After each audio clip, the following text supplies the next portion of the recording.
This is from Jane, and Jane says, as I'm getting older, my doctors keep hinting at having to have procedures done or take medication in order to have a better quality of life. What are your thoughts on this? Can hope be created with no procedures and with no medication? Wow. I feel like that's a good follow up from the last question. Jane, Yeah. phenomenal question. And I'm trying to think of where I want to start with this. And I think Mm, where I want to start with, what are your goals? And if that provider is not aligned with your goals, find a new one. mm-hmm. Get a new person on your team, because ultimately think of yourself as an athlete, because you are an athlete. Everyone's an athlete Mm-hmm. that's living out these values, right? So you get to decide who's on your team. You're building your team. You're getting the quarterback, you're getting the coach, the GM, you're getting all these people. And if they don't have your back, find someone that will have your back. I also get fired up because I won't use names, but what's happening now, and to shed light on the system, I had a patient who is a younger individual, very healthy, on a great path to become who she's intended to be. She is awesome. She got a call and gets calls yearly from this one office. Again, I won't use names. And the office says, "Hey, how's your knee doing? Because your knee's degenerating. You might be 40 soon, and you should have a knee replacement as a preventative measure." What?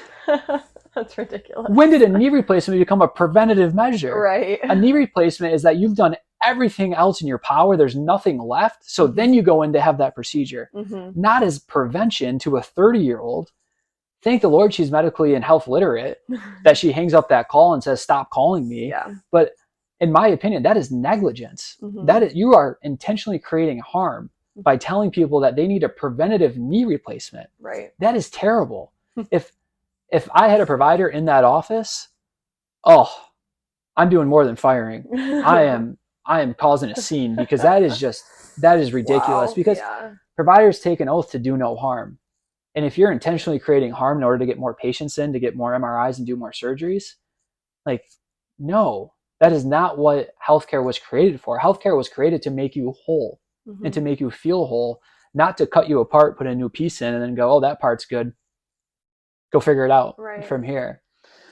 With that being said, we should probably give the other side of the story, Mm-hmm. that there are times that medication and procedures are needed. Mm-hmm. You have a bucket handle tear in the meniscus and your knee's locking up on you. It's buckling, it's getting stuck, there's pain, there's swelling. You've done conservative methods and you haven't had a response. Might be a great time to go get surgery and just get that flap taken care of. If you have a degenerative meniscal tear, well, the research is showing that you can have the surgery or have a placebo surgery and have the same exact outcome Mm. at 1 year, 2 years, and I think 5 years now, which was Chabon and Nadal. I think it was a Scandinavian Journal of Sports Medicine. It was a journal in Europe that, Mm-hmm. that they did this in. Same thing's been shown for the shoulder decompression surgery, where they shaved down the end of the clavicle to give more space for the rotator cuff, because that was thought to be given shoulder impingement, which now has been shown not to have the case, Mm. because people that actually have shorter subacromial arches had decreased occurrences of shoulder impingement compared to people that didn't have that space. So that's been all kind of shifted around. Yeah.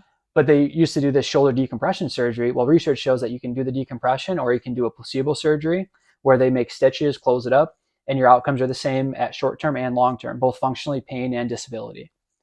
So there's a lot of times that we don't need procedures. There's a lot of times that we don't need medication. There are times that we do need procedures and medications. And so people will come and say to me and say to us, like, "Oh, so you don't believe in surgery, you don't believe in medicine." Mm.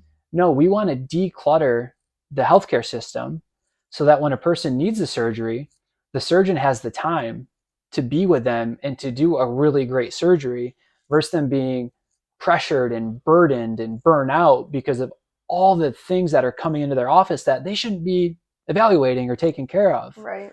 So there's a time and place for it. There's a time that's not needed. Mm-hmm. Can hope be earned without having a procedure?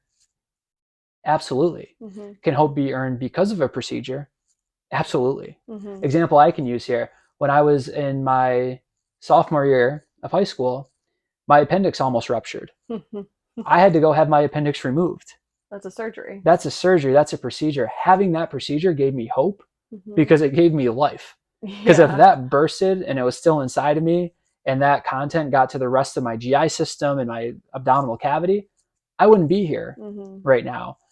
I had an infection in my hand that traveled up my arm and went septic and almost passed.